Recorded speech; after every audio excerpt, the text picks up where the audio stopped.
Welcome back to the channel. If you're here late at night looking for a story to drift off to, you're in the right place. Before we begin, take a moment to like the video and subscribe. I'm also curious, where are you listening from and what time is it for you right now?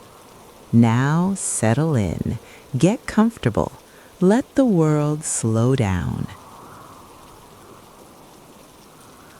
If your brother-in-law showed no emotion after his entire family was slaughtered, how would you feel? Confused? Angry? Uneasy? Maybe even afraid? For Daniel Mercer, that feeling never went away, because when he stood in the doorway of that quiet suburban home on a warm spring afternoon, staring at a scene that should never exist, one thing haunted him more than the blood, more than the destruction, more than the loss itself. The man who should have been screaming for answers said almost nothing at all. 26 years ago, an entire family was wiped out inside their own home in Palm Haven, Florida. A young mother, her elderly mother, two baby girls, all murdered with a level of violence so extreme that seasoned investigators struggled to process what they were seeing. And yet, the case remains unsolved. This is the story of the Moreau family, a case that leaves behind one impossible question. What if the person closest to the victims never wanted justice in the first place? On the morning of May 12, 1998, the Moreau household began its day exactly like any other. 28-year-old Elena Moreau was home with her daughters. Her oldest, Lily, had just turned 2. Her youngest, Noelle, was barely 6 weeks old. Sleepless nights, bottles, diapers, soft cries drifting through the house. It was exhausting, but it was also full of life. Helping her was Elena's mother, Claudette Renard, 69 years old, who had arrived from overseas just weeks earlier. She wanted to help her daughter adjust to life with a newborn and be present for Noelle's upcoming christening. Inside the home, everything was ordinary. Toys scattered across the living room, a bassinet near the television, breakfast dishes in the sink, no signs of danger, no sense that this day would end in horror. At 7 a.m. sharp, Elena's husband, Mark Moreau, left for work. That was his routine. Same time, same drive, same schedule. He worked as a regional operations manager for a marine equipment company and prided himself on punctuality. According to Mark, he kissed Elena goodbye, stepped out the front door, and drove straight to work. Inside the house, Elena, Claudette, and the children were alive. By late afternoon, they would all be dead. Mark was known for checking in during the day. With a newborn at home, he called often, sometimes just to hear Elena's voice, sometimes to ask if she needed anything. That afternoon, around 2:15 p.m., he picked up the phone and dialed home. No answer. He tried again an hour later. Still nothing. At first, he brushed it off. Maybe they were napping, maybe the phone was misplaced. But by the third call, his unease turned into something heavier. Elena never ignored calls, and if she couldn't answer, Claudette always would. By 4:30 p.m., Mark was panicked. Instead of calling the police, he called his brother-in-law, Daniel Mercer, Elena's older brother who lived less than 15 minutes away. "Can you check on the house? No one's answering," Mark asked. Daniel agreed. He grabbed his teenage son and drove over, expecting nothing more than a minor inconvenience, maybe a dead phone battery, maybe they stepped out. What he found instead would haunt him for the rest of his life. When Daniel arrived at the house around 5:05 p.m., everything looked normal. No broken windows, no forced entry, no noise. He knocked. Nothing. He knocked again, louder. Still nothing. That's when he tried the door. It opened, unlocked. The first thing he noticed was the silence, a silence that felt wrong. Then he saw the bassinet in front of the television. At first glance, it looked ordinary. Then he stepped closer. Inside was baby Noelle. She wasn't moving. Her tiny body was covered in blood. Daniel froze. His mind struggled to process what his eyes were seeing. He took one step back, then another, and that's when he noticed the kitchen. On the floor lay his mother. Claudette Renard was motionless, surrounded by blood, her body twisted in a way no living person should ever be. Daniel screamed. He grabbed his son and ran out of the house, shouting for help. Neighbors rushed out. Someone called 911 at 5:58 p.m. When police arrived minutes later, they had no idea what awaited them inside. Officers entered the home cautiously. The crime scene was beyond anything they had expected. Baby Noelle was still in her bassinet. She had suffered extensive blunt force trauma. The injuries were so severe that even experienced investigators had to step outside to collect themselves. In the kitchen, Claudette had been shot in the head. She had also been beaten. But the horror didn't stop there. In the living room, wedged between furniture, officers found Lily, the 2-year-old. Her small body was positioned in a way that suggested she had tried to hide. It didn't save her. She had been beaten to death. Finally, in the dining area, officers found Elena. Her injuries were the most extreme of all. She had been shot multiple times, stabbed, and then beaten in the head. The level of violence spoke to rage, personal rage. This was not quick. This was not accidental. This was overkill. As detectives began their work, one thing became immediately clear. This was not a robbery. Nothing had been taken. Jewelry remained, electronics were untouched, cash was still in the house, furniture wasn't overturned, drawers weren't ransacked. There were no signs of forced entry, no broken locks, no shattered windows. Whoever did this had been let inside or already belonged there. Outside, the family dog was found calm and unharmed, not aggressive, not distressed, which suggested the killer wasn't a stranger. Then came one of the most unsettling discoveries.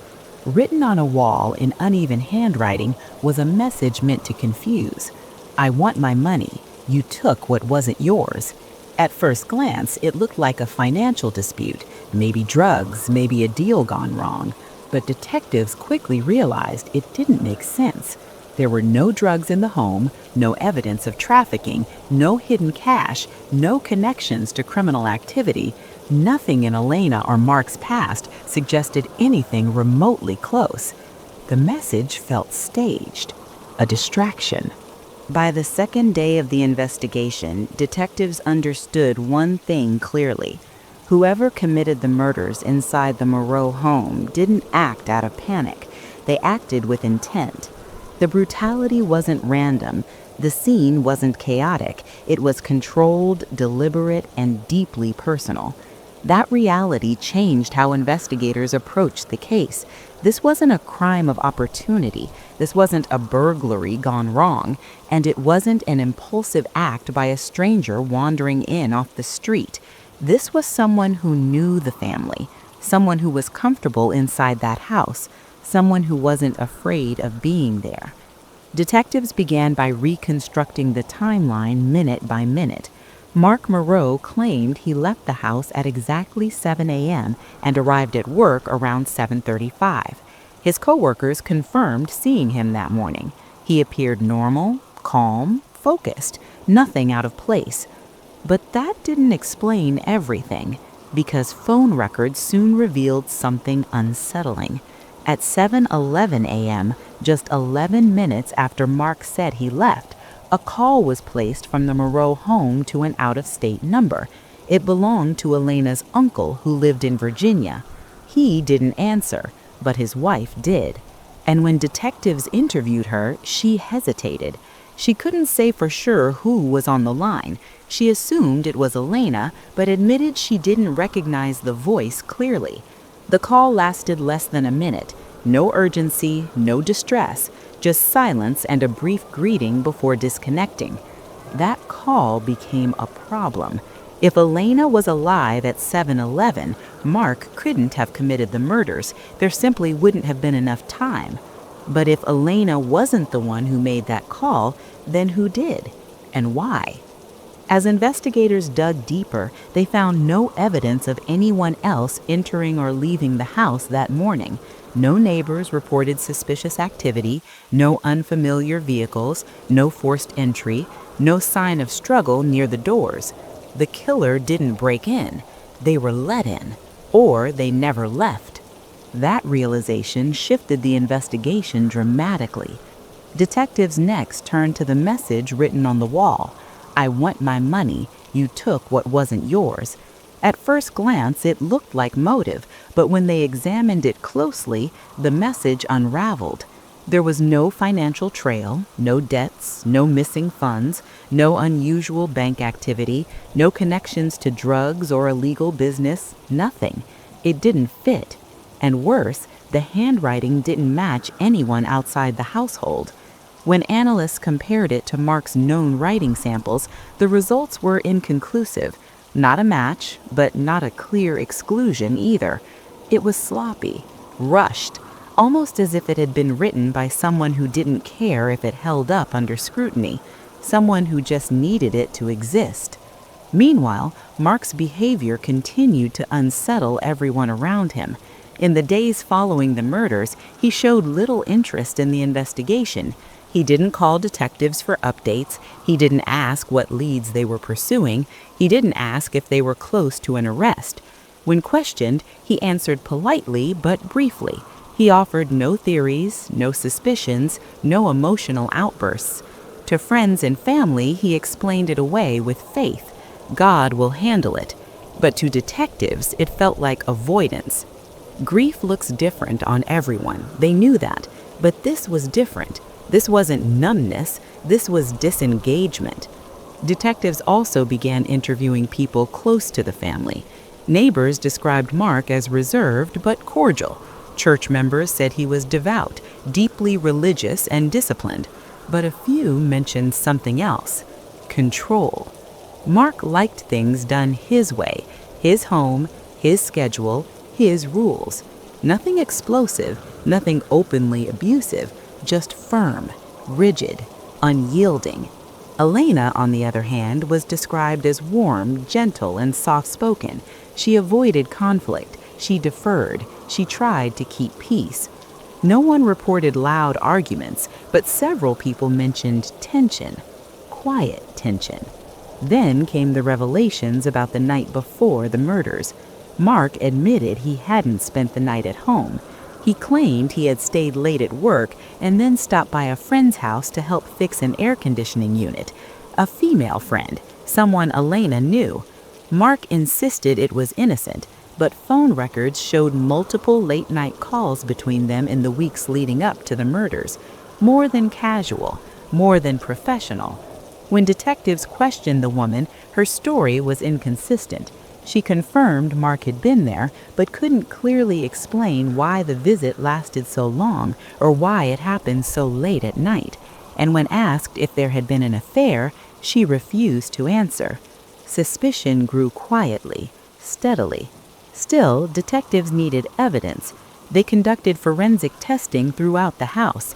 Blood patterns suggested the attacks occurred in stages, not all at once. The victims were killed one by one, not in a frenzy.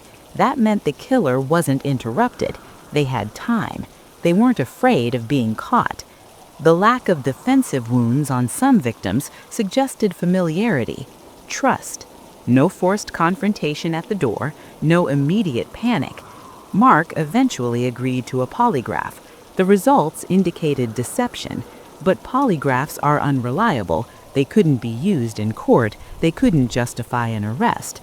And Mark knew it. After the test, he shut down completely. No more interviews, no more cooperation, no more answers. He retained an attorney and withdrew from public life. To investigators, it felt like the door had slammed shut. Meanwhile, the pressure on the police department mounted. Media attention exploded. The brutal killing of 2 infants shocked the community. Vigils were held, rewards were offered, tips poured in. None of them led anywhere. No fingerprints matched known offenders, no DNA hits, no witnesses came forward. The case stalled.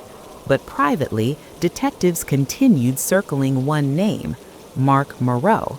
Not because they wanted him to be guilty, but because no one else fit. What troubled them most wasn't what Mark did, it was what he didn't do. He never attended memorial events, he never publicly asked for justice, he never pleaded for help finding the killer, and perhaps most chilling of all, he never spoke about Elena or the girls in the past tense.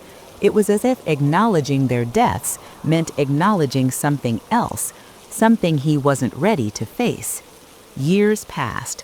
The reward was eventually withdrawn. The case grew cold. But Elena's family never stopped asking questions.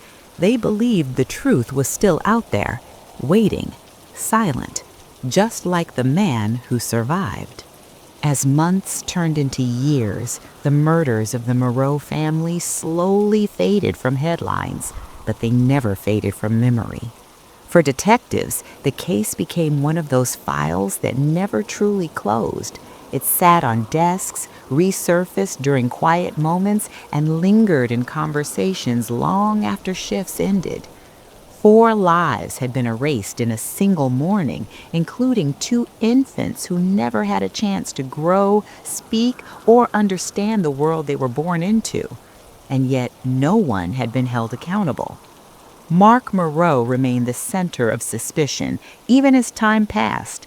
But suspicion alone wasn't enough. Without physical evidence tying him directly to the murders, prosecutors refused to move forward. There was no murder weapon, no eyewitness, no confession, no DNA that could survive scrutiny in court. Everything was circumstantial, and circumstantial cases this complex rarely survive trial. Mark knew that, and so did the detectives. Not long after the investigation stalled, Mark did something that shocked nearly everyone connected to the case. He moved on. Within a few years of the murders, Mark remarried. He left Florida and relocated out of state, eventually settling in the Midwest. To the outside world, he was rebuilding his life. To Elena's family, it felt like betrayal layered on top of loss. They couldn't understand how someone could recover so quickly from something so devastating. How a man could lose his wife, his 2 daughters, and his mother-in-law in one morning and then step into a new life as if the past were a closed chapter. To them, it felt unfinished, unresolved, wrong. Elena's brother, Andre Laverne, became the family's voice. While Mark retreated into silence, Andre spoke louder with every passing year. He attended memorials, he spoke to reporters, he pushed law enforcement to revisit the case. He made sure his sister and nieces were remembered as people, not just victims. Andre never accused Mark publicly of committing the murders, but he didn't defend him either. Instead, he asked questions, the same questions detectives had asked years earlier. Why didn't Mark fight harder for answers? Why did he refuse to cooperate? Why did he never demand justice? As the years passed, new detectives rotated into the department. Each time, the case was reviewed again. Fresh eyes went over old photographs, new technology was applied to old evidence, handwriting samples were reanalyzed, blood spatter patterns were revisited. But nothing changed. Every road still led back to the same place, and then stopped. One of the most haunting aspects of the case remained the 7:11 a.m. phone call. No one could ever definitively prove who made it. The woman who answered the phone passed away years later. She never clarified what she heard. The phone records only showed the call existed, not who placed it. If Elena was alive at that moment, then Mark had an alibi. If she wasn't, then the call suggested staging, a deliberate attempt to confuse the timeline, to create doubt, to buy time. The truth died with whoever made that call. Former detectives involved in the case later admitted something unsettling. They believed they knew who committed the murders, they just couldn't prove it.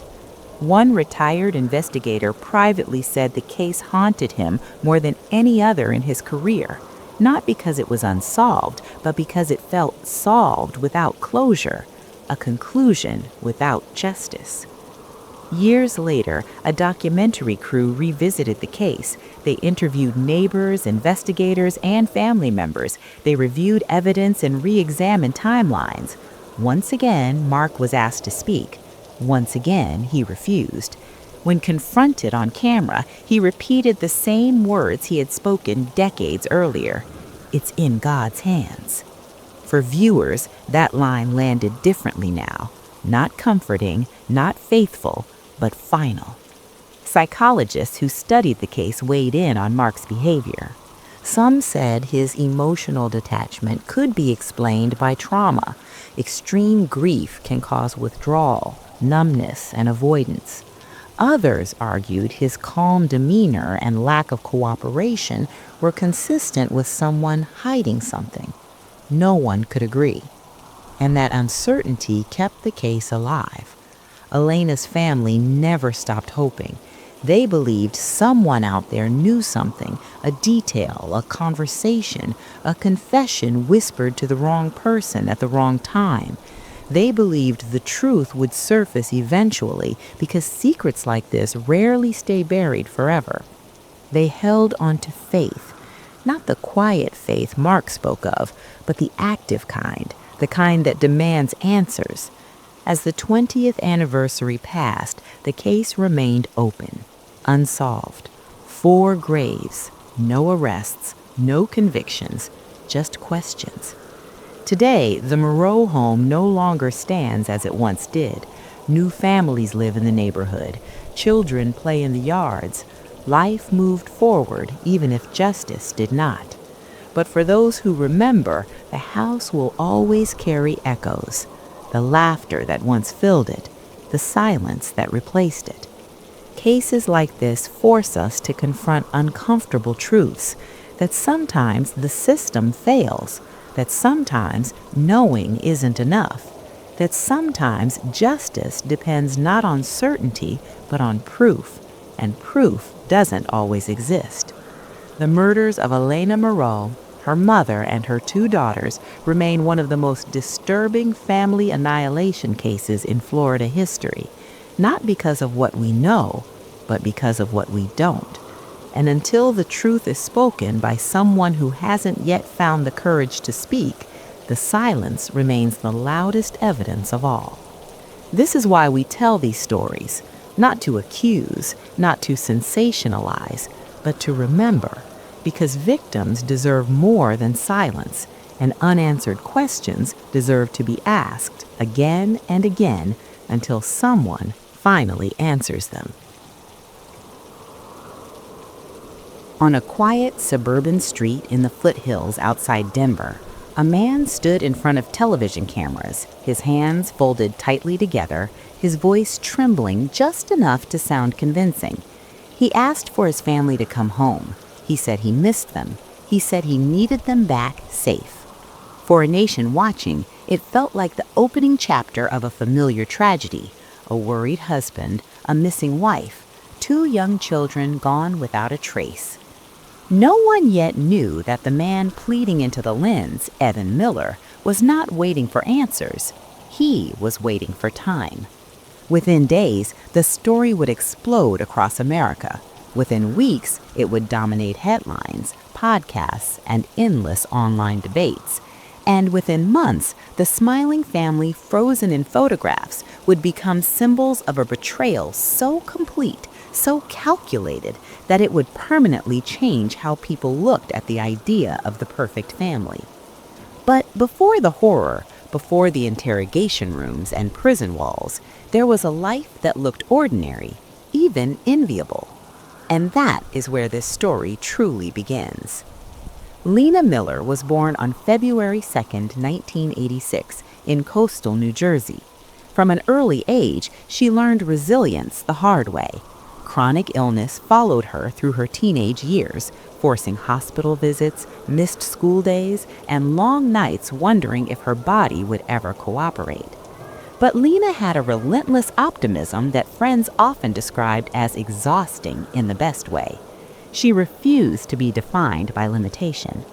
By her late 20s, she had transformed that mindset into ambition. After relocating to North Carolina, Lena built a career in sales and online marketing. She thrived in high-energy environments, was deeply social, and possessed an ability to make people feel personally seen even through a phone screen. Her confidence was infectious, her drive undeniable. That was the version of Lena the world saw. The version that smiled in photographs, encouraged others, and documented her life with a camera never far from reach. Evan Miller's early life could not have been more different. Born on June 11, 1985 in Oklahoma, Evan grew up in a household where emotions were rarely discussed. His parents believed in structure, routine, and quiet obedience. He learned early that blending in was safer than standing out. While other kids talked about dreams, Evan focused on mechanics, how things worked, how systems fit together. He was quiet, dependable, forgettable in the way that made teachers trust him and peers overlook him.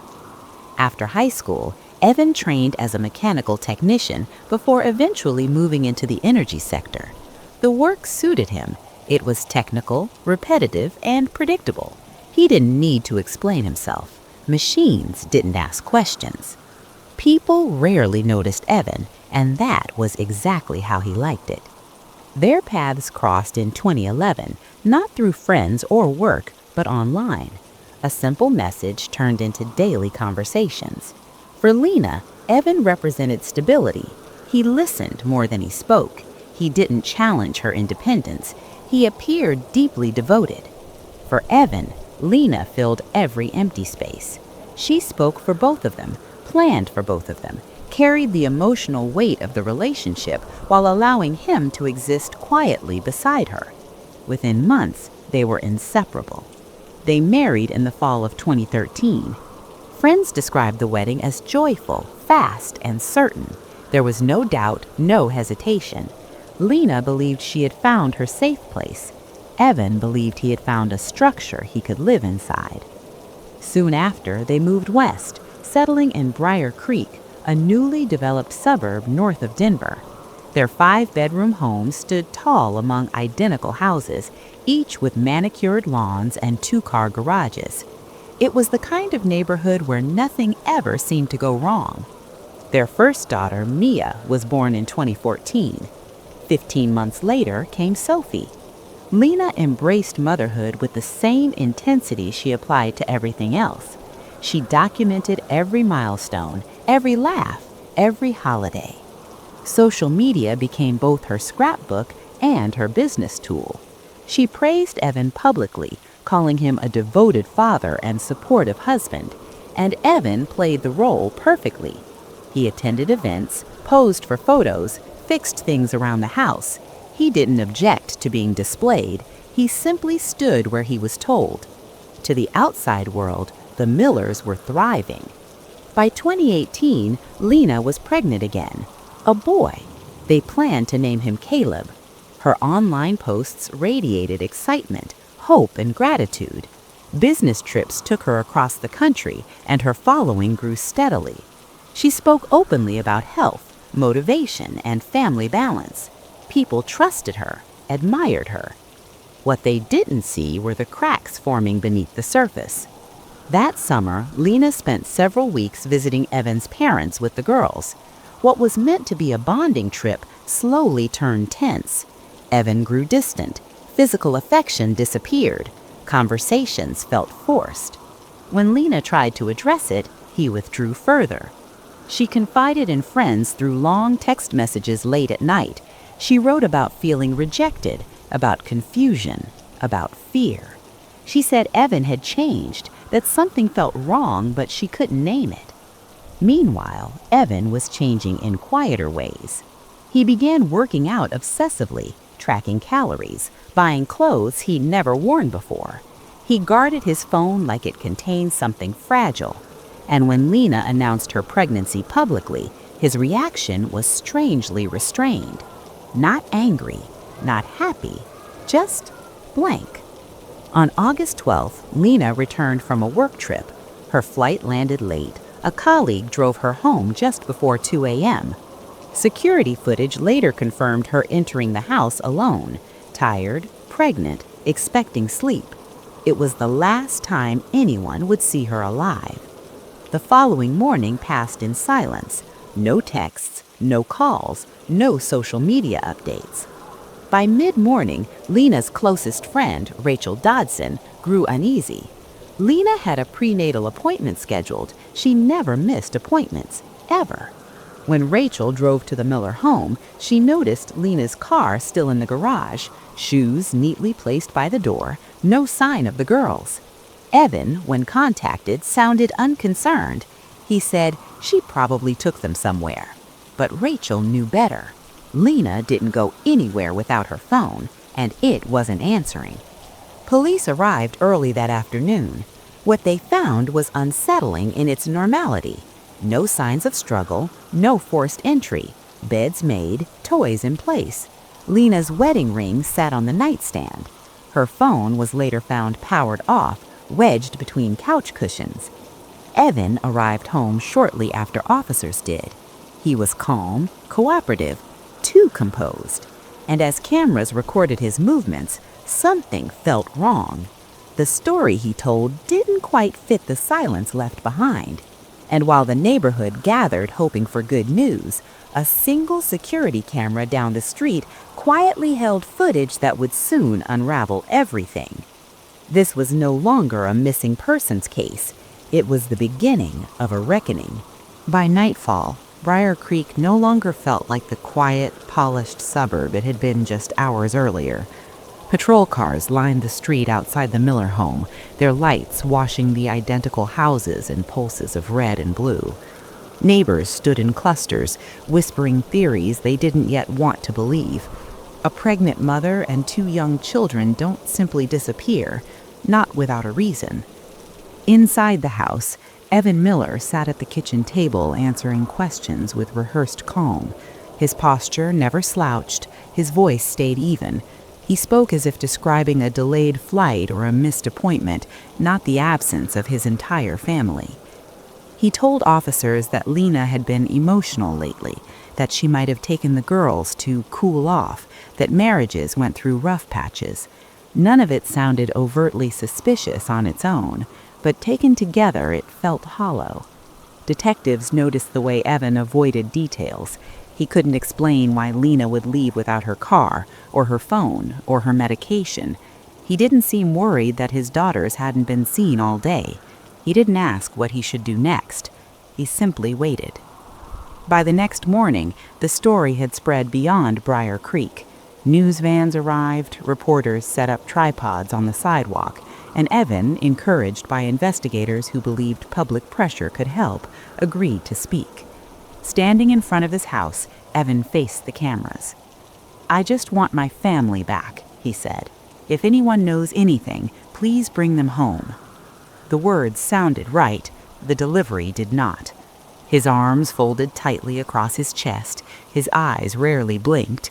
He spoke about Lena and the girls as if they were already gone, referring to them in the past tense before correcting himself. At one point, he smiled briefly, an unconscious flicker that sent a chill through viewers watching live. Within hours, behavioral analysts online began dissecting the footage. Something wasn't adding up. Behind the scenes, investigators were moving quickly. Detectives reviewed security footage from neighboring homes. Most showed nothing unusual, until one camera, mounted across the street, caught Evan's driveway in the early hours of August 13th. At 5:18 a.m., Evan's work truck reversed into the garage.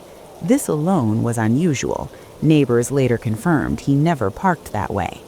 The footage showed Evan making multiple trips between the house and the truck, loading items that could not be clearly identified. The garage door remained closed for most of the activity. Then, just before 6 a.m., the truck pulled away. Evan told police he'd gone to work early that morning. The camera confirmed he had. It did not confirm what he took with him. As detectives built a timeline, they uncovered mounting pressure in Evan's life. Financial records revealed significant debt, credit cards near their limits, mortgage payments falling behind, a lifestyle maintained on appearances rather than stability. And then there was something else, a coworker. Her name was Lauren Hale. Phone records showed frequent communication between Evan and Lauren over the previous 2 months. Texts at all hours, private messaging apps, conversations that went far beyond professional. When questioned, Evan initially minimized the relationship, said they were friends, then admitted it was emotional, then finally acknowledged it was physical. Lauren, when interviewed, appeared shaken. She told investigators Evan had claimed he was separating from his wife, that the marriage was over, that Lena was aware. He never mentioned a pregnancy, never mentioned children in danger. He spoke about starting over, about freedom. Text messages recovered from Evan's phone painted a damning picture. He searched for apartments, looked up romantic weekend trips, researched engagement rings, all while his wife sent desperate messages to friends about feeling abandoned. On August 15th, detectives brought Evan in for formal questioning. The interrogation room was small, white walls, a table bolted to the floor, a single camera capturing everything. For hours, Evan stuck to his story. Lena left, took the girls, didn't say where she was going. Detectives calmly dismantled his narrative. They showed him the security footage, asked about the truck, asked about the phone, asked why he didn't try harder to find his children. His answers became inconsistent. He shifted in his chair, touched his face repeatedly. His voice cracked, not with emotion, but with strain. Then he asked a question that changed everything. "Can I talk to my dad?" Evan's father arrived that evening. What happened next was recorded, every word preserved. Alone with his father, Evan finally broke, but not in the way investigators expected. He confessed, sort of. Evan claimed that he and Lena had argued that morning, that she had confronted him about the affair, that things had escalated. Then came the story he hoped would save him. He said Lena hurt the girls. He said he lost control. He said he reacted. Detectives listened in silence. They had already seen too much to believe him. The evidence contradicted every detail. The timeline didn't fit. The forensic signs didn't support his claims. His story shifted even as he told it. When confronted with the inconsistencies, Evan's shoulders slumped. He knew the lie was over. That night, Evan agreed to take investigators to his family. The drive took nearly an hour. They followed his truck to a remote energy site Evan worked, a place he knew intimately, a place few outsiders ever visited, an area surrounded by fields and industrial equipment. There, the truth surfaced. Investigators found Lena buried in a shallow grave, hastily concealed. She was still wearing the clothes she'd returned home in days earlier. Medical examiners later confirmed she and her unborn son had died in the bedroom of the home she believed was safe. What they found next shattered even seasoned officers. Evan had used his knowledge of the site to hide his daughters in separate industrial tanks, places chosen not for convenience, but for concealment. The realization that the girls had been alive during the drive to the site left investigators visibly shaken. One officer later described the moment as the longest walk I've ever taken. As news broke, Briar Creek fell silent. Search parties turned into vigils, posters came down, flowers appeared on the sidewalk outside the Miller home. People who'd never met Lena or her children wept openly. The nation watched as the smiling family from social media transformed into faces of unimaginable loss. And as the full scope of Evan's actions emerged, one question echoed everywhere. How could someone hide so much darkness so well? The confirmation came quietly, but its impact was seismic. When authorities announced that Lena Miller and her children were no longer missing but deceased, the collective hope that had filled Briar Creek collapsed in on itself. Candlelight vigils replaced search efforts. The yellow ribbons tied around trees were left to fade in the sun. Parents held their children tighter that night, unsettled by the realization that the greatest danger had not come from outside the home, but from within it. Evan Miller was arrested without resistance. He said little as he was led away in handcuffs, his face expressionless, his gaze fixed on the ground. For the cameras waiting beyond the police perimeter, there was no dramatic outburst, no tears, no final plea, only silence. Inside the interrogation room, that silence would soon give way to the truth. Over the following days, investigators worked methodically, reconstructing the final hours of Lena and her children's lives. Digital evidence filled in the gaps Evan's words could not. Text messages, search histories, location data, and surveillance footage painted a picture of premeditation rather than impulse. The argument Evan claimed had spiraled out of control did occur, but it wasn't sudden. Lena had been asking questions for weeks. She sensed the emotional distance. She knew something was wrong. Messages to friends revealed she was frightened but hopeful, convinced that honesty might save the marriage. Evan had already decided otherwise. Prosecutors later stated that Evan viewed his family not as people, but as obstacles. Financial pressure, the responsibility of another child, and the fantasy of a new life all converged into a single, irreversible choice. He believed erasing the problem was easier than confronting it. That belief would cost him everything. At his first court appearance, Evan pleaded not guilty. The courtroom was packed. Lena's parents sat in the front row, gripping each other's hands.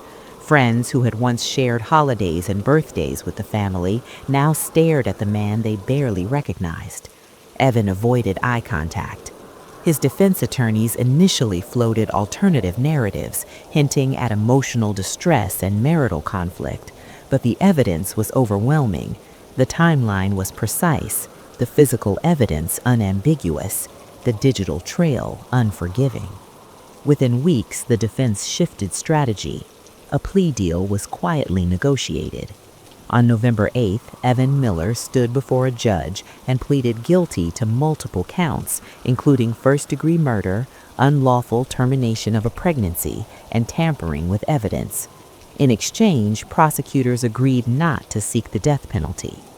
The courtroom was silent as the charges were read aloud. Each count felt heavier than the last. When asked if he understood the consequences of his plea, Evan nodded, "Yes, Your Honor." That was all he said. The sentencing hearing came days later. Family members were given the opportunity to speak. Lena's father stood first.